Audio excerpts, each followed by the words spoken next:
할렐루야, 여러분 반갑습니다. 오늘 슬기로운 성도의 생활 두 번째 시간입니다.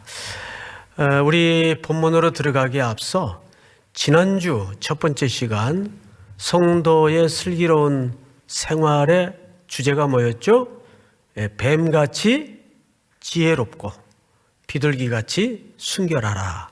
전혀 앞뒤가 매치가 안 되는 주제 같이 느껴졌지만 그 의미를 들여다보니까 뱀은 민감함 또는 민첩함의 상징을 갖는다면 비둘기는 순결함, 즉 오로지 한 대상만을 향해서 정절을 갖는 새의 상징이에요. 그러면 이 두 개의 문장이 개념이 어떻게 조화를 이룰 것인가? 별개의 이야기일까? 하나의 이야기일까? 우리가 하나의 이야기로 지난번 주일 예배 시간에 말씀을 들었습니다. 어떤 환난과 고난이 예상되는 상황 속에서도 민첩하게 민감하게 오로지 누구만을 바라보라? 주님만을 바라보라. 그것이 지난주 말씀의 주제였습니다. 이제는 오늘 두 번째 문단으로 들어와서 이제 첫 절을 좀 보도록 하죠. 24절을 한번 보세요. 24절부터는 이제 세 가지 세트로 설명을 합니다. 첫째는 제자와 스승, 두 번째는 종과 상전, 그리고 세 번째는 집주인과 그 가족들. 이 관계를 통해서 예수님이 이제 험지로 떠나는 제자들에게 부탁하고 싶은 아주 강력한 메시지가 있다 그 말이에요. 그게 뭘까? 우선 그러기 위해서는 이 유대 사회에 1세기 무렵의 유대 사회에 제자와 스승의 개념의 이해를 오늘 우리가 갖는 개념처럼 성경을 보면 해석에 혼선이 일어날 수가 있어요. 그래서 1세기 그 문화 사회적 통념 속에서 이 본문이 우려 나오지 않으면 안 됩니다. 그럼 그 당시 스승과 제자는 어떤 이해를 갖고 있었는가? 그리고 제자들의 스승을 향한 목적은 뭔가? 두말할 것도 없이 제자들이 스승을 향하여 갖는 목적은 스승처럼 되는 거예요. 그게 영광이에요. 이 개념이 아주 중요합니다. 그래서 제자들은 항상 자신들을 그 스승의 종과 동일시했습니다. 그런 맥락에서 바울이 다메섹 언덕에서 만났던 새로운 스승, 새로운 주인, 그 예수 그리스도를 기준으로 자기를 어떻게 묘사했죠? 나는 그리스도의 종이다. 이게 스승과 제자 사이에 가능한 1세기 유대 사회의 개념이에요. 두 가지를 얘기했어요. 첫째는 제자들의 목적은 뭔가? 스승처럼 되는 것이고 스승을 닮아가는 것이 제자들의 목적이에요. 그리고 제자들은 그래서 가능했던 개념이 나는 선생님의 종이다. 이런 이해가 가능했던 겁니다. 자, 이것은 아주 중요한 오늘 예수님이 이제 이 이후에 담아내고자 하는 말씀의 의도를 이해하는데 매우 중요한 개념을 발전시키기 때문에 그래요. 자, 그러면 우선 보십시다. 26절을 보시면 이렇게 돼 있어요. 그런즉 그들을 두려워하지 말라. 그들은 누굴까요? 이제 이 제자들을 맞이할 세상을 얘기합니다. 박해하는 자들을 얘기합니다. 이들을 고난과 풀무 속으로 집어넣을 어떤 대적들을 얘기합니다. 여긴 두 가지를 얘기하는 거예요. 자, 그러면 스승이 그런 박해와 그런 고난과 그런 시련을 겪는 것이 지금 스승의 걸어가는 길이라면, 두 번째로 제자들이 그와 같은 취급을 받는 것이 이상한 것이 아니다. 무슨 말인지 알겠어요? 그게 전혀 이상한 것이 아니다. 그것은 마땅하고 당연한 것이다. 근데 이렇게 소극적인 차원에서 머무는 것이 아니라, 그랜트 오스본이라는 유명한 신학자가 있는데, 그분은 그의 그 책에서 이런 이야기를 하더라고요.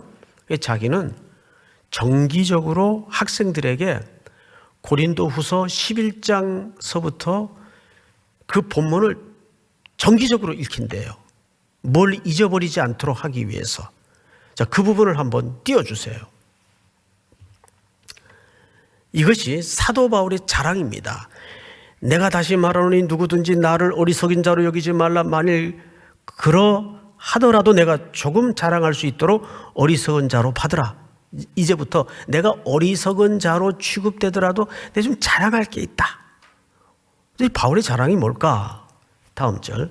내가 말하는 것은 주를 따라 하는 말이 아니요 오직 어리석은 자와 같이 기탄 없이 자랑하노라. 여러 사람이 육신을 따라 자랑하니 나도 자랑하겠노라. 다음 절. 너희는 지혜로운 자로서 어리석은 자들을 기쁘게 용납하는구나. 누가 너희를 종으로 삼거나 잡아먹거나 빼앗거나 스스로 높이거나 뺨을 칠지라도 너희가 용납하는도다. 나는 우리가 약한 것 같이 욕되게 말하노라. 그러나 누가 무슨 일에 담대하면 어리석은 말이나마 나도 담대하리라.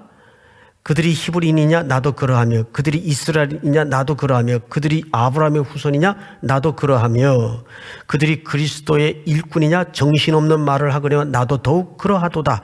내가 수고를 넘치도록 하고 옥에 갇히기도 더 많이 하고 매도 수없이 맞고 여러 번 죽을 뻔하였으니, 유대인들에게 40에 하나 감한 매를 5번 맞았으며 3번 태장으로 맞고 1번 돌로 맞고 3번 파선하고 일주야를 깊은 바다에서 지냈으며, 여러 번 여행하면서 강의 위험과 강도 위험과 동족의 위험과 이방인의 위험과 신의 위험과 광야의 위험과 바다의 위험과 거짓 형제의 위험을 당하고.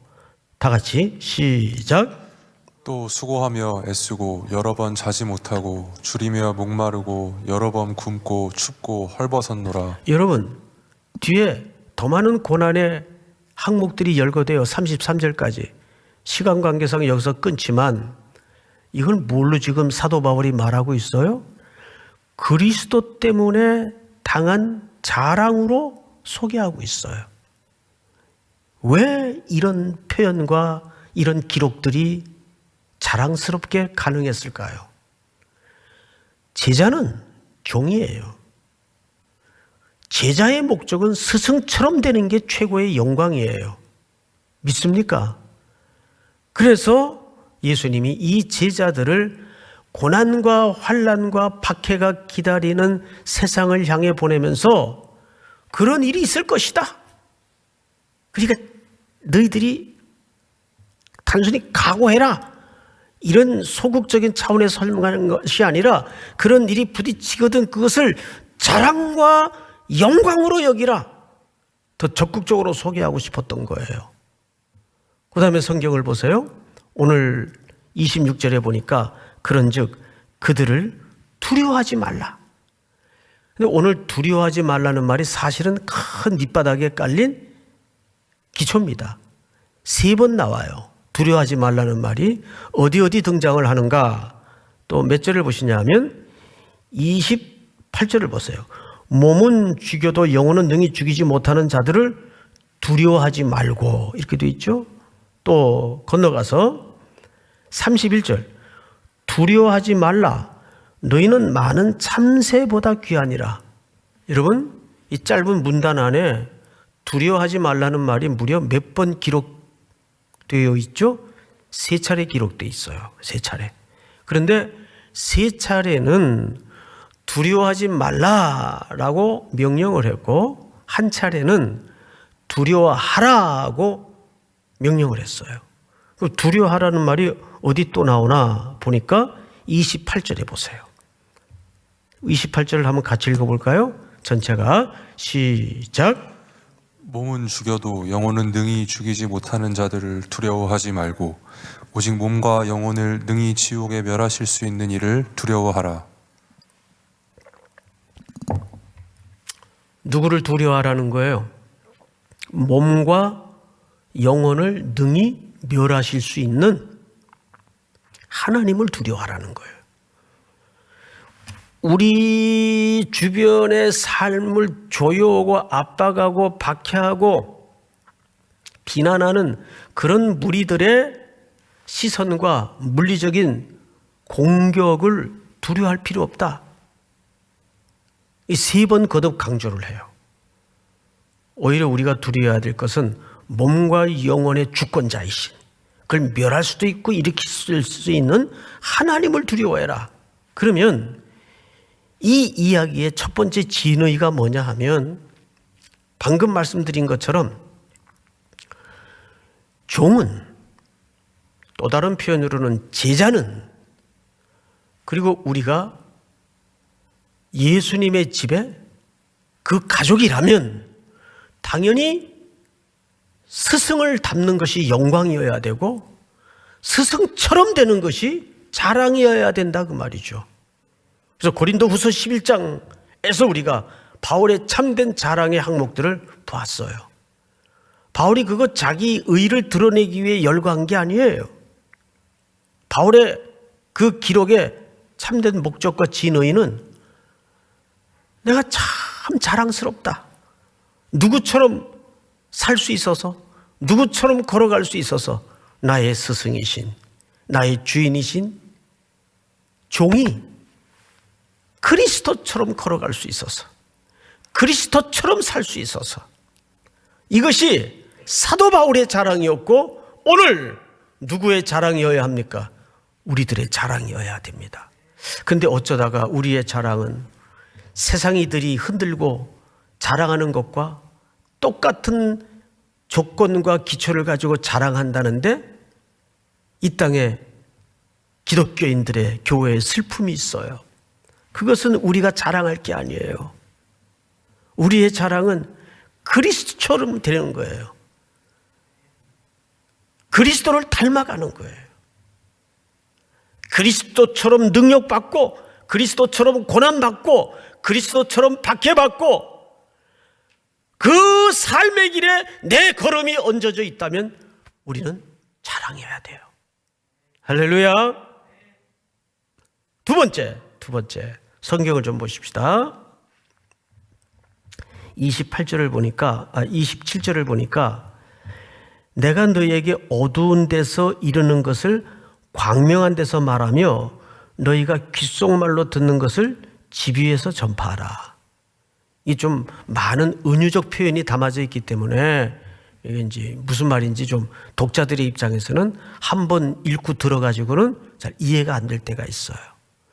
지금까지는 복음이 예수님에 의해서 일부 사람들에게 마치 귓속말로 특정인에게 전하는 것처럼 일부 사람들에게만 가르쳐졌고 전달됐어요. 근데 이제 예수님이 십자가를 향해서 죽음의 때가 가까워오고 있습니다. 그렇기 때문에 예수님이 이제는 이 복음이 공개적이어야 되고 공식화되어서 선포돼야 된다.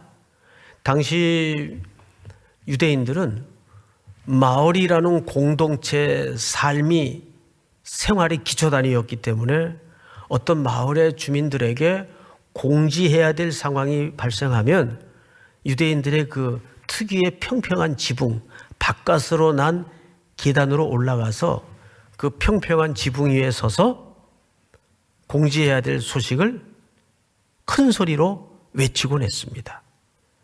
그 배경이 여기 담아져 있는 거예요. 왜 지붕 위에 올라가서 이걸 얘기하라 그랬을까? 그런 시대적 배경이 담아져 있습니다. 이제는 복음이 어떤 상황 속에서도 어두운 데서 특정인에게 전해졌던 그 시기에서 이제는 지붕 위에서 전체 모든 마을 사람들이 보고 들을 수 있도록 이제는 공개적이어야 된다는 걸 얘기하는데, 여기에서 오늘날 우리 교회가 움츠려들지 말아야 될 이유가 있어요. 왜요? 이제 코로나니까 옛날에 하던 대로 다 할 수가 없어요. 못해요. 이참에 뭐 그러면 좀 쉬었다 가자. 뭐 그것도 의미가 있겠죠. 하지만 예수 그리스도의 복음은 그럴수록 더 니즈가 필요한 데가 필요한 대상이 많단 말이에요. 이런 상황일수록 여전히 구원받아야 될 사람들이 있고 이 복음을 들어야 될 사람들이 있단 말이에요. 그러면 교회나 성도들이 코로나라는 세계적인 재앙 앞에 어깨 늘어뜨리고 손 놓고 있어야 되느냐? 그럴 수는 없다 그 말이죠. 그럴수록 더 이 복음은 온라인을 넘어서 땅끝까지, 지난 3일 동안 우리는 온라인 선교를 했어요. 얼마나 감격스러웠는지 몰라요. 대만의 영계교회 성도들과 거기 목회자분들과 또 우리 선교사님들과 중간에 통역을 통해서 또 서로 직접적으로는 알아들을 수 없지만 통역의 과정을 통해서 함께 뜨겁게 기도하고 손 놓고 있었으면 그런 땅끝까지 계속 이 복음이 전해지는 감격을 누리지 못하죠. 계속 우리는 어떤 방도로든 이 복음이 필요한 곳이 많다는 것을 기억해야 돼요. 예수님이 지금 어두운 데서 귓속말로 전하던 이 복음이 이제는 공개적이 돼야 되고 더 확대돼야 된다는 얘기를 이런 표현으로 설명하는 겁니다. 박해와 고난이 있어요. 이제 이 제자들에게 압박이 있을 거예요. 움츠러들지 말라. 그럴지라도 계속 복음은 전해져야 되고 선포돼야 된다. 왜? 이유를 이렇게 설명합니다. 성경을 보십시다. 28절, 몸은 죽여도 영혼은 능히 죽이지 못하는 자들을 두려워하지 말고 오직 몸과 영혼을 능히 지옥에 멸하실 수 있는 이를 두려워하라.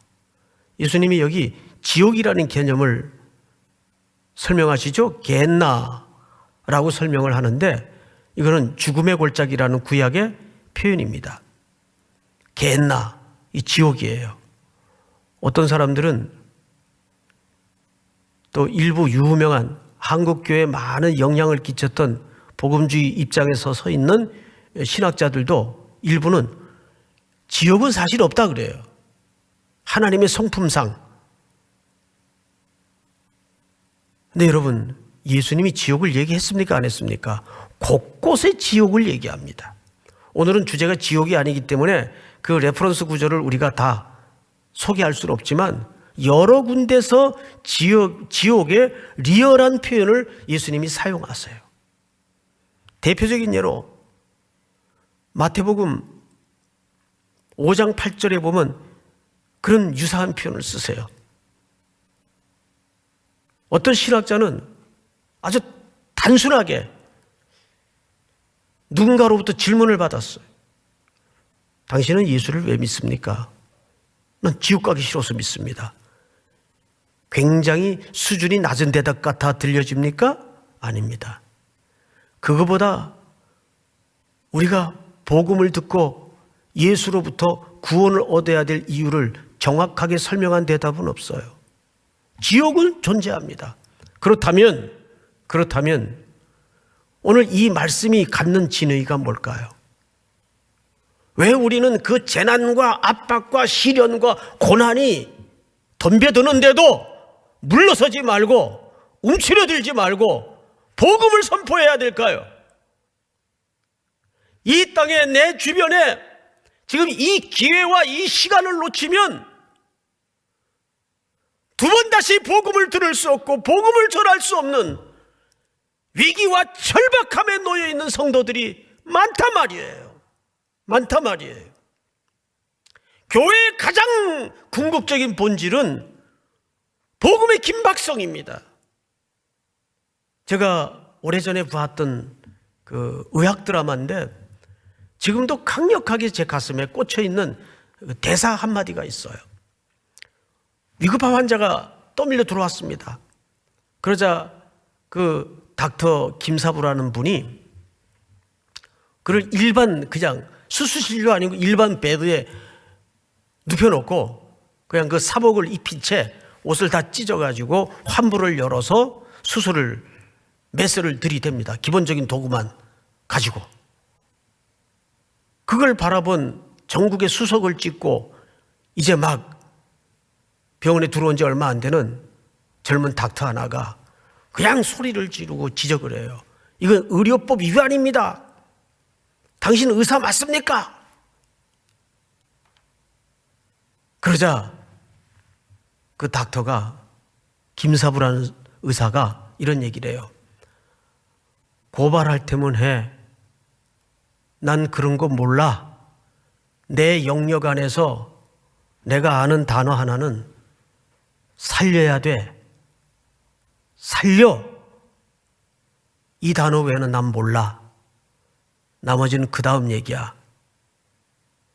여러분,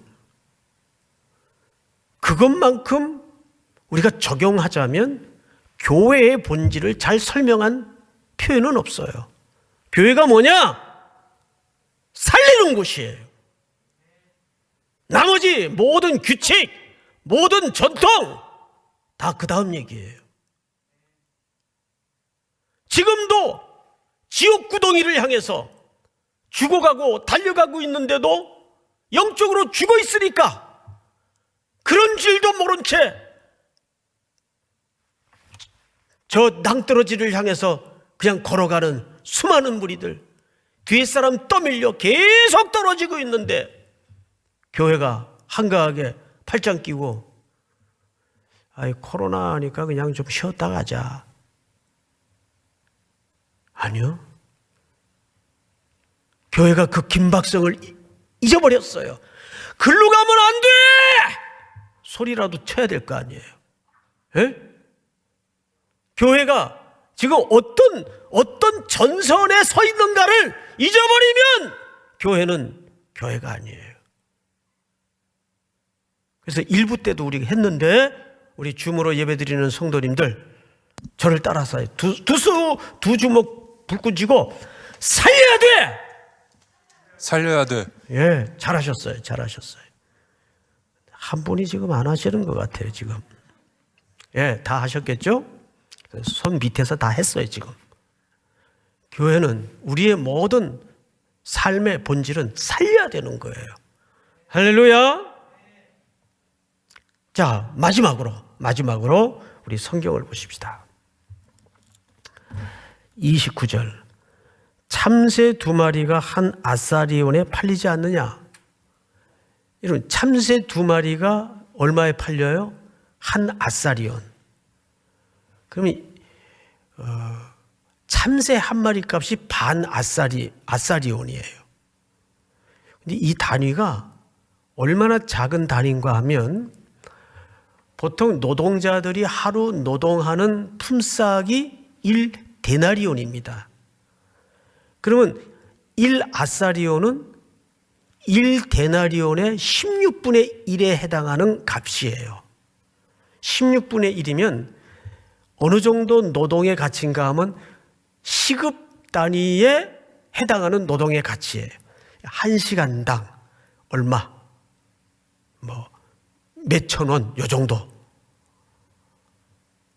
그리고 참새는 가난한 자들의 그 식용으로 쓰여지는 겁니다.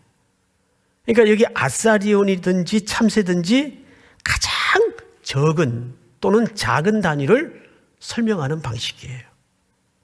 그리고 어디를 또 보시냐면 30절 너희에게는 머리털까지 다 세신 바 되었다. 여러분, 유대인들의 이해 속에는 신체 중에 가장 적은 또는 작은 기관을 머리털로 이해를 가졌습니다. 그 가녀린 머리털. 그런데 이 설명 방식은 유대인들에게 아주 익숙한 설명 방식이에요. 이걸 뭐라 그러냐면은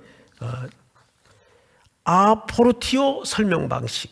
아포르티오. 이걸 굳이 우리말로 번역을 하자면 이런 뜻입니다. 뭘 더 설명 방식이에요. 뭘 더. 여기서 뭘 더 어떻게? 뭐 이런 설명 방식이에요. 그러니까 이것은 가장 작은 것을 통해서 큰 메시지를 드러내는 방식. 아포르티오. 뭘 더해? 그 뜻이에요.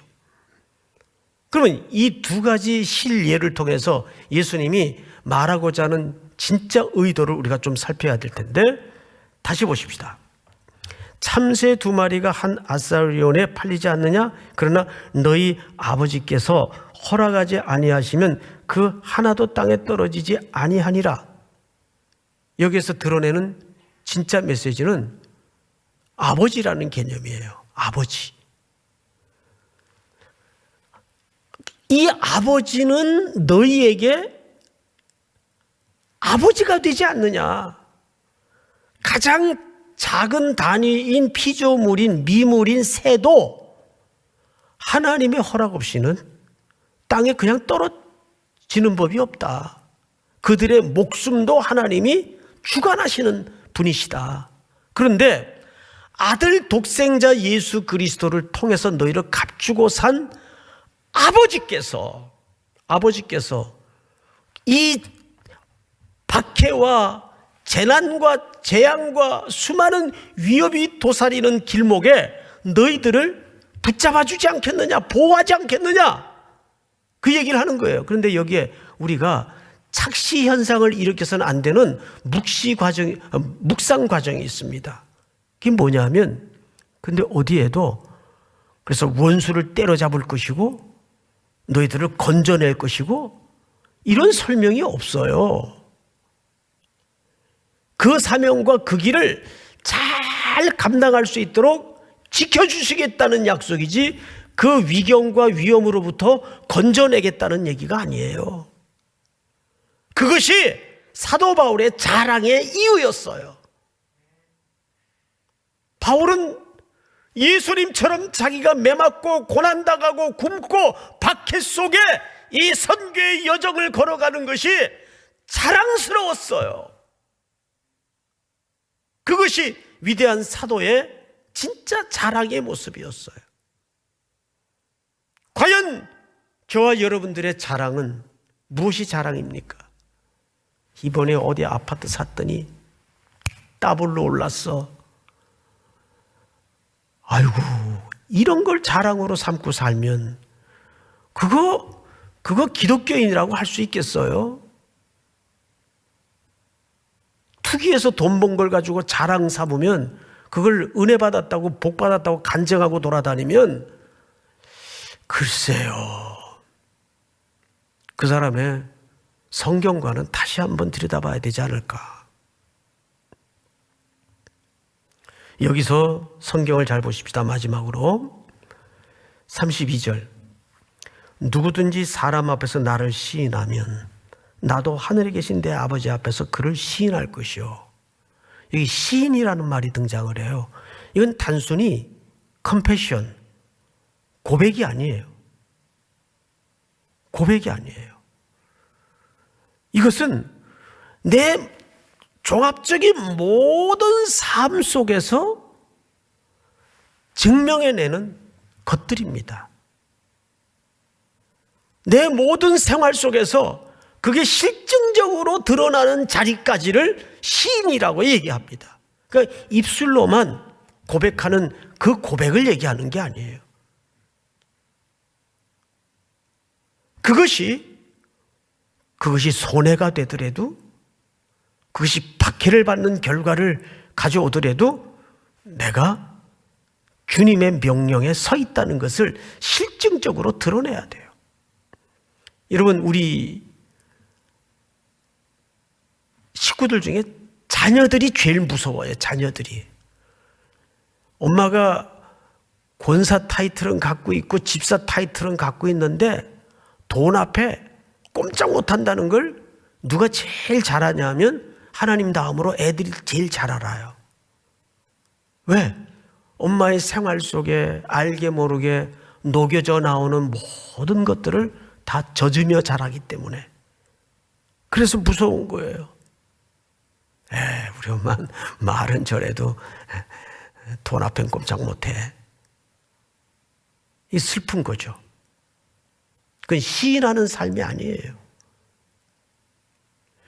그래서 자녀들로 하여금 우리 부모들이 어릴 적부터 그 엄마의 그 가슴 밑바닥에 고백을 붙잡고 있는 그 고백이 실증적으로 시인이 되어 드러날 때 애들이 그것을 보고 두려워할 줄 알아야 돼요. 그게 시인하는 삶이에요. 뭐 멀리 땅끝까지 갈 것도 없어요. 우선 내 가족들에게 내가 그런 인정함이 되지 않는다면 이건 매우 슬픈 거죠.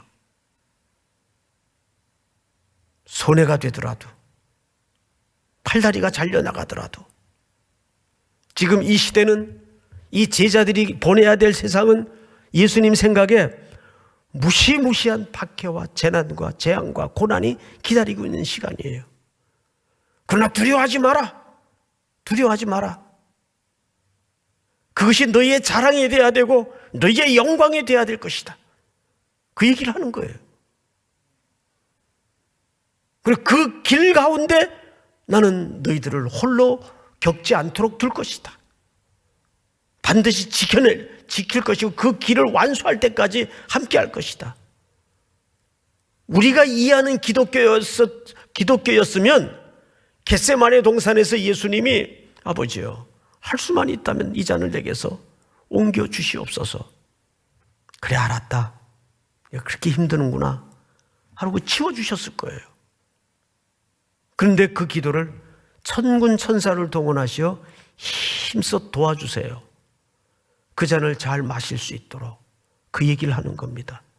그 잔을 잘 마실 수 있도록 도와주세요. 하늘 아버지께서. 오늘 이 말씀은 또 한 주를 살아낼 우리 슬기로운 모든 성도들에게 깊은 울림과 근거가 될 수 있기를 주의 이름으로 축복합니다. 다 일어나십시다. 오직 주만이 우리 찬양하십시다.